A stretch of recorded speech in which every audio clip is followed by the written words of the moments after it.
जब लोग मरते थे कुछ खास चीजें की जाती थीं, जिससे कि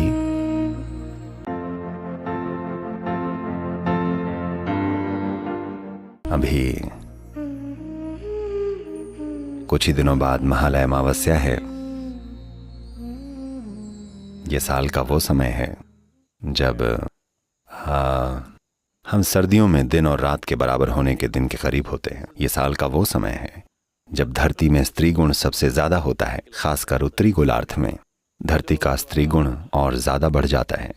तो प्रभावशाली स्त्री गुण वाले पितृपक्ष या महालय अमावस्या को ऐसे समय के रूप में भी देखा जाता है जब हम हमारे पूर्वजों को सम्मान और आदर देते हैं।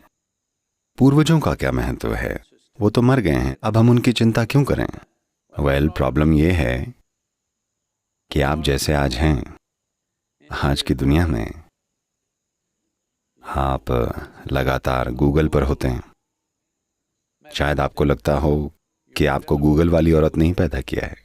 जिन लोगों को हम पूर्वज कहते हैं, जरूरी नहीं कि वो यहाँ वहाँ भटक रहे हों और पेड़ों पर झूल रहे हों, पर वो आपके अंदर जीते हैं। आपके अंदर आपके वंश का असर कितना अब भी जिंदा है। एक स्तर पर ये आपका जीवन समृद्ध बनाता है और दूसरे स्तर पर यह आपका जीवन गुलाम बनाता है। हम जो हैं, जैसे भी हैं, वो सिर्फ अपने पूर्वजों की वजह से हैं। उन्होंने जो सीखा, वो जो जानते थे, उनके हुनर, उनकी तकनीकें, उनके जीवन की समझ, हमने जाने अनजाने में ये चीजें अपने अंदर उतारी हैं, हम सभी ने। साथ ही साथ अगर आप उन्हें अपने भीतर बहुत ज्यादा मजबूती से जीने देंगे तो आपका अपना जीवन अपना नहीं होगा, क्योंकि तब मुर्दों को कम मत समझिएगा, वो आपके माध्यम से जीने की कोशिश करेंगे। इसीलिए इतनी सावधानी बरती गई है। किसी एक संस्कृति में नहीं, दुनिया भर की सभी संस्कृतियों में लोगों के मरने पर कुछ चीजें की जाती थीं ताकि वो आपके जरिए जीने की बहुत शक्तिशाली कोशिश न करें। क्योंकि अगर वो आपके जरिए बहुत मजबूती से जिए तो आपका जीवन बर्बाद होगा, यानी कि आप एक फ्रेश जीवन नहीं होंगे। आप एक तरह से पुराने जीवन की एक कार्बन कॉपी होंगे। जिस तरीके से आप बैठते हैं और खड़े होते हैं, शायद आप इसे अपनी जिंदगी की शुरुआत में न समझ पाएं। जब आप 18-20 साल के थे तो आपने सोचा था कि आप पक्का अपने पिता या माँ जैसे नहीं बनेंगे। आप वैसे बिल्कुल भी नहीं बनना चाहते थे। आप समझे, मैं आजाद ख्यालात वालों की बातें कर रहा हूं।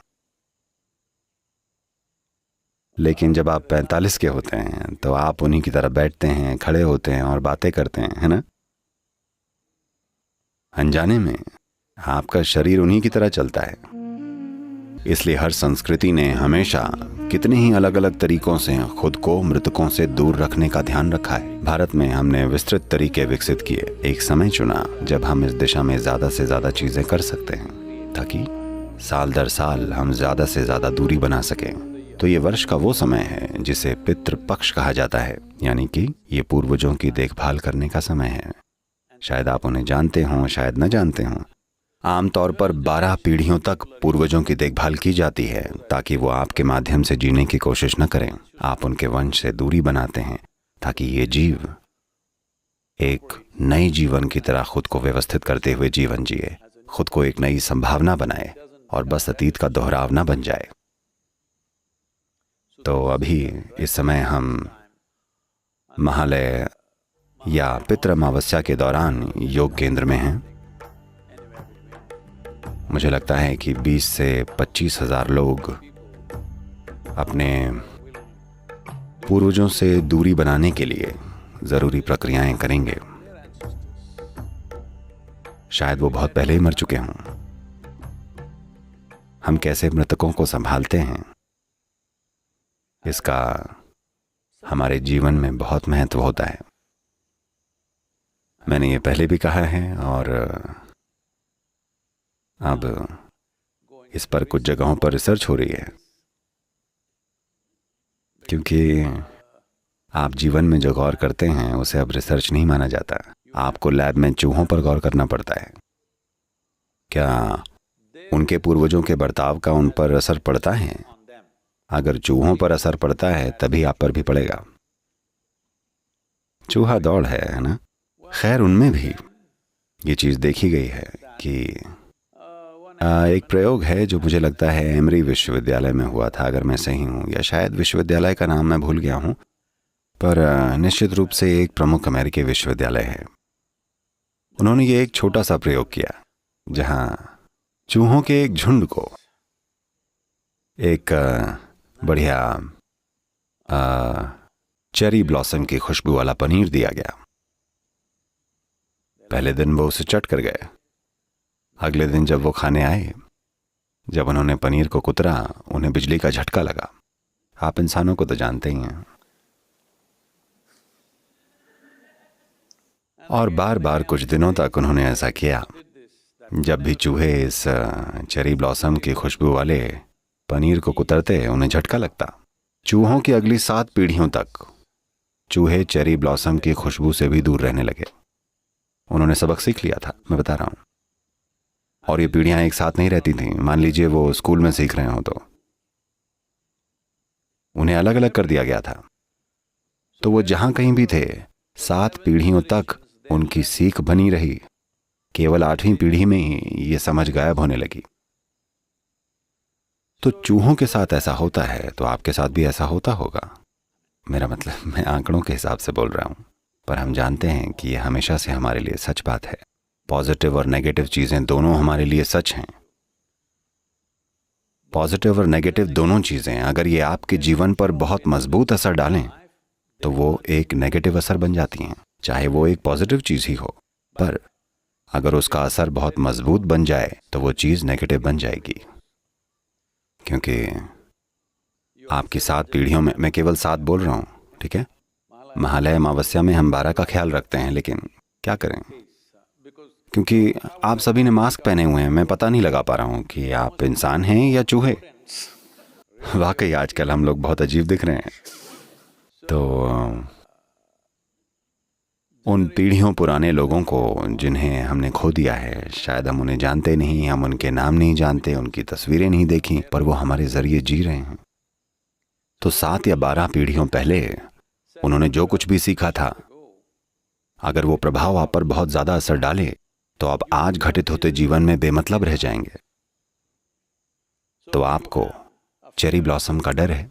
आज शायद इस डर का कोई मतलब ना हो, पर यह याद आप में बनी रहती है। तो जानकारियों का ये जटिल जाल, जिसे हम आज वंश की सूचना, कर्म संबंधी सूचना, प्राणिक जानकारी, कई चीजें कहते हैं, जो जानकारी के एक नेटवर्क के रूप में तैयार हुई है। ये जानकारी हमारे जीवन में कई अलग अलग तरीकों से काम कर रही है। इनमें से कुछ चीजों पर आधुनिक वैज्ञानिक रिसर्च हो चुकी है और नतीजों तक पहुंचा जा चुका है। बहुत सारे लोग ये जानते हैं कि ये चीजें उस दिशा में बढ़ रही हैं, लेकिन आप जानते हैं, नतीजे देने के लिए पैसे जरूरी हैं, इसलिए ये काम रुका हुआ है।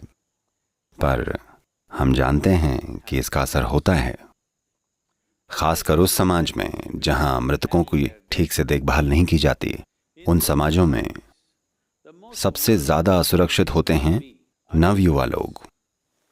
From 0 to 8 years of age, children generally have a kind of a protection. पैदा होने से 8 वर्ष की उम्र तक बच्चों के पास आमतौर पर एक तरह की सुरक्षा होती है। पूर्वजों से इम्यूनिटी होती है, वो अपने ही तरीके से जीते हैं। लेकिन 8 और 18 के बीच देखभाल न किए गए पुश्तों का असर, क्योंकि शब्दों की कमी है इसलिए मैं कह रहा हूं, उनकी आत्मा या उनकी यादें किशोरों पर कहर ढाती हैं। तो समाज में जहां नवयुवा सबसे ज्यादा दुख झेलते हैं, ये समय आपके जीवन का एक तरह से सबसे बढ़िया हिस्सा है, पर वो सबसे ज्यादा दुखी होते हैं। आपको पता होना चाहिए उस समाज ने अपने मृतकों की ठीक से देखभाल नहीं की है।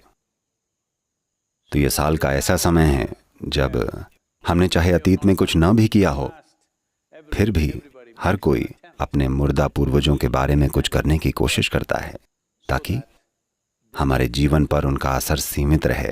वो जैसे थे हम उनकी सराहना करते हैं, हम उनके योगदान की भी इज्जत करते हैं।